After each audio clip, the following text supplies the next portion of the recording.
Hello everyone, welcome to our YouTube channel BNCC. और हम बात करें बेटा फैक्टराइजेशन के पार्ट नंबर 3 की। पार्ट 3 में हम लोगों को बेटा 4 टर्म दिए होंगे और 4 टर्म को हम कैसे फैक्टराइज करते हैं देखना होगा।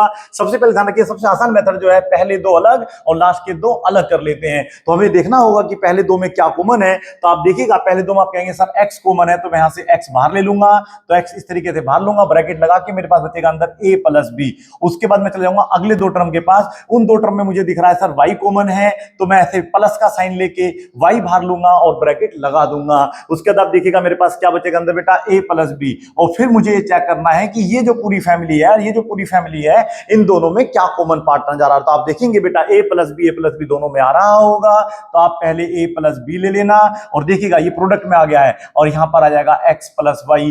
4 टर्म मुझे प्लस माइनस में लगे मिलेंगे और उनको मुझे प्रोडक्ट बना के लिखना है। उसी मेथड को मैं कहता हूं फैक्टराइजेशन। और यहां पर आप देखिएगा पहले ये जो टर्म थे सारे प्लस में नजर आ रहे थे, अब मेरे यहां पे प्रोडक्ट में नजर आ रहे हैं, तो यानी कि मैंने कर दिया इसको फैक्टराइज। आगे देखिएगा इन दोनों में क्या कॉमन है, इन दोनों में क्या कॉमन है। सबसे पहले देखते हैं क्या कॉमन है। तो आप बताएंगे सर यहां पर x 2 बार है और यहां पर x 1 बार है, तो मैं x बाहर लूंगा और बाहर इस तरीके से लिया जाता है, ब्रैकेट लगा दूंगा। उसके बाद जब मैं एक x बाहर लूंगा तो यहां पर मेरे पास एक x बचेगा और यहां पे बचेगा मेरे पास y।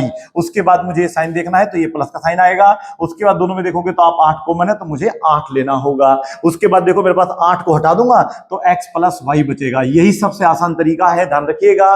पहले दो अलग, पहले दो लास्ट के दो अलग। तब आप देखिएगा यहां से x प्लस वाई मेरा बाहर आ जाएगा। तो ये आ गया मेरा x प्लस वाई बाहर और अब मेरे पास बचेगा x प्लस 8। तो ये देखिएगा जो पहले मेरे पास सारे टर्म प्लस में नजर आ रहे थे, फिलहाल वो दो दो करके मैंने क्या कर दिया, प्रोडक्ट उनका बना दिया है। सवाल नंबर तीसरा और चौथा किसका, तुम्हारा।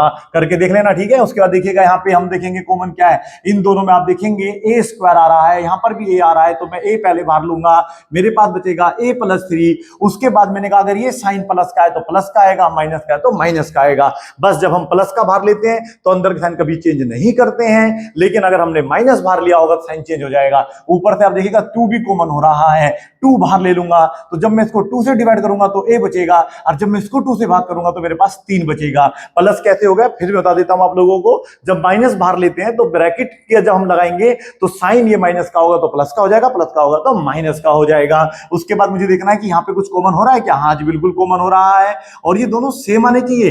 अगर अलग अलग आ गए तो सवाल हो जाएगा हमारा गलत। तो अब मैं यहाँ पे क्या लगाऊंगा, a माइनस 2। ये माइनस 2 कहां से आया, देखिएगा जब a प्लस 3 में बाहर निकाल लूंगा तो मेरे पास बचेगा a माइनस 2। आगे देखिएगा अब हम लोग देखेंगे इन दोनों में और इन दोनों में क्या कॉमन है। तो आप जोर से बोलेंगे तो आवाज आएगी मुझे x कॉमन है और यहाँ बचेगा मेरे पास कितना बेटा 11y, वो भी कहता माइनस का। उसके बाद मुझे इन दोनों में देखना है क्या कॉमन है, तो देख रहा है कुछ भी कॉमन नजर नहीं आ रहा है। तो फिर आप ध्यान रखना अगर ये माइनस का साइन तो माइनस का 1 कॉमन ले लेना, प्लस का होगा तो प्लस का 1 कॉमन ले लेना। उसके बाद मैं यहाँ पे इसको -1 से डिवाइड कर दूंगा तो यहाँ पे बचेगा x मेरा प्लस का हो जाएगा और ये मेरा माइनस का हो जाएगा।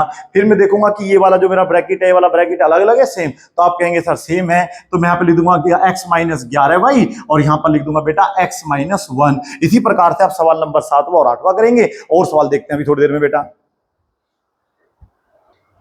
अब आगे देखिएगा सवाल नंबर 9 है बेटा, हमारे पास ए होगा वो ब्रैकेट में ए प्लस बी प्लस सी माइनस सी दिया होगा, इस प्रकार से फिर बाद में दिया होगा माइनस बी। इस टाइप के सारों कैसे सोल्व करेंगे देखिएगा। सबसे पहले हम लोग बेटा क्या करेंगे, ए के अंदर मल्टीप्लाई कर देंगे, ठीक है। और ए की मल्टीप्लाई तीनों में करेंगे, तो अंदर गुना करो तो कितना हो जाएगा ए स्क्वायर, फिर अंदर गुना करो तो कितना हो जाएगा बेटा आपका ए बी, और अंदर गुना तो कितना हो जाएगा ए सी, माइनस का हो जाएगा मेरा बी सी। उसके बाद मेरे 4 टर्म आगे, फिर आपको वही तरीका आजमाना जो मैंने अब तक आपको सिखाया है। पहले दो अलग, लास्ट के दो अलग। पहले दो में क्या कॉमन है, ए कॉमन है, तो क्या बचेगा ए प्लस बी बचेगा। उसके बाद इन दोनों में देखो माइनस बाहर आएगा और साथ में क्या बाहर आएगा, देखो सी दोनों में आ रहा है, सी बाहर लूंगा तो मेरे पास ए भी प्लस का हो जाएगा और बी भी प्लस का हो जाएगा, क्योंकि जब मैं माइनस साइन बाहर लेता हूं तो ब्रैकेट में जो साइन है वो चेंज हो जाते हैं, जैसे माइनस का तो क्या हो जाएगा प्लस का हो जाएगा। तो मेरा आंसर आ रहा है ए प्लस बी अलग और आंसर आ रहा है बेटा ए माइनस सी मेरा अलग। इसी प्रकार से आप सवाल नंबर देखो ये करके देख सकते हैं। इसमें अंदर मल्टीप्लाई करेंगे तो कितना हो जाएगा मेरा एक्स स्क्वायर प्लस का हो जाएगा एक्स वाई, अंदर मल्टीप्लाई करो बेटा कितना हो जाएगा एक्स जेड या फिर जेड एक्स, और यहां पर हो जाएगा आपका सेम वाई जेड, ठीक है। उसके बाद पहले दो अलग, लास्ट के दो अलग करके देखिएगा क्या आंसर आ रहा है। उसी प्रकार से 11 और 12 भी करके देखिएगा। अब सवाल नंबर देखते हैं 13वां। 13वें में आप देखिएगा मेरे पास क्या कॉमन है, तो आप बोलोगे सर ए कॉमन है। जब ए बाहर निकालूंगा तो मेरे पास यहां पर बी बचेगा, ए बाहर आ गया तो माइनस का 1 बचेगा। उसके बाद इन दोनों में देखूंगा तो कुछ भी कॉमन नजर नहीं आ रहा है, और जब इन दोनों में कुछ भी कॉमन नजर नहीं आ रहा तो मुझे माइनस का 1 लेना होगा, और जब माइनस में बाहर लूंगा बेटा 1 तो ये तो हो जाएगा मेरा प्लस का और ये हो जाएगा मेरा माइनस का, ठीक है, याद रखिएगा। उसके बाद देखो मेरा बिल्कुल दोनों सेम है, तो b माइनस वन इस तरीके से लिख लूंगा और a माइनस वन इस तरीके से लिख लूंगा, ठीक है। b माइनस वन कॉमन लेना होता है और कॉमन लेने के बाद जो बचा वो अगले ब्रैकेट में लिखना होता है। उसके बाद देखो इन दोनों में और इन दोनों में क्या कॉमन है, तो आप सबसे पहले जोर से बोलेंगे सर x कॉमन है तो x कॉमन लूंगा, या और फिर में बचेगा यहाँ पे y माइनस वन। उसके बाद इन दोनों में देखिएगा फिर से माइनस आ गया है, बाद में प्लस है, तो जब मैं माइनस वन बाहर लूंगा तो ये बेटा y प्लस का हो जाएगा और जो प्लस का वन है वो हो जाएगा माइनस का वन। उसके बाद आप देखिएगा ये हो जाएगा मेरा y माइनस वन और ये हो जाएगा मेरा x माइनस वन। इसी प्रकार से वाला 15 16 आप फिर ट्राई करिएगा। The more you practice the more you gain. इसी के साथ हमारा पार्ट नंबर 3 खत्म होता है।